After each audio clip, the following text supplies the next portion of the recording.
তোকে আমি চাই এখন কর কি অবস্থা? ভালো আছো? আচ্ছা আলহামদুলিল্লাহ। বল, কিরে তোর মন টন খারাপ কেন? তোরা বলিস না, একটা ছোটখাটো ঝামেলা হয়েছে। কি ঝামেলা হয়েছে? আলুরা বেটা ছোটখাটো একটা ঝামেলা, ছোট ভাইয়ের সাথে। বাদ দে বয়, তুই একটা সিরিয়াস হইস না। না চল ঘুরতে যাই, তোর মন ভালো হয়ে যাবে। তোর বেটা কি ঘোরা ফেরা বেটা ভালো লাগছে না, বাসে জায়গা ভালো থাকিস। হ্যাঁ ভালো থাকিস। भैया আপনাকে আমার ভাইয়া ডাকছে একটু রাতে। আচ্ছা চলো আসো। আপনি কে? আমি কি এটা তোমার জানার বিষয় না? আমাকে এখানে আসতে কেন বলছেন? তোমাকে দিয়ে একটা কাজ করা হবে। কি কাজ? তোর ব্যস্ত এটা কামাতে হবে। আমি ওকে কেন মারবো? তুই আমাকে সবার মতো পাইছস?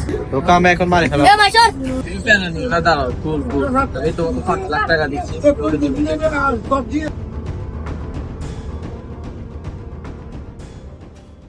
কিরা তোর কল দিছিস যে? তোর এতবার কল দিচ্ছি, তুই কল ধরতেছিস না যে? আচ্ছা বল না। আচ্ছা চেম্বারে আসলে বলবো। আচ্ছা ওয়েট 5 মিনিট ওয়েট কর, আমি আসতেছি। তোর বেটা এতবার কল দিচ্ছি, কল ধরতেছিস না যে? মানে বাসার একটু কাজ ছিল তো বুঝছস, তাই বল কি বলবি বল। তোর জন্য একটা সারপ্রাইজ আছে, দেখ দিয়ে যা। তোর কি সারপ্রাইজ? তোর জন্য বেটা সারপ্রাইজ আছে, তুই যা। বল। তুই যা বেটা, তুই যা। मेरी जिंदगी सवारी मुझको गले लगा के আমাকে মাফ করে দিন বন্ধু, আমি টাকার জন্য সব কিছু করতে পারি। मुझे खाक से उठा के यारा तेरी याद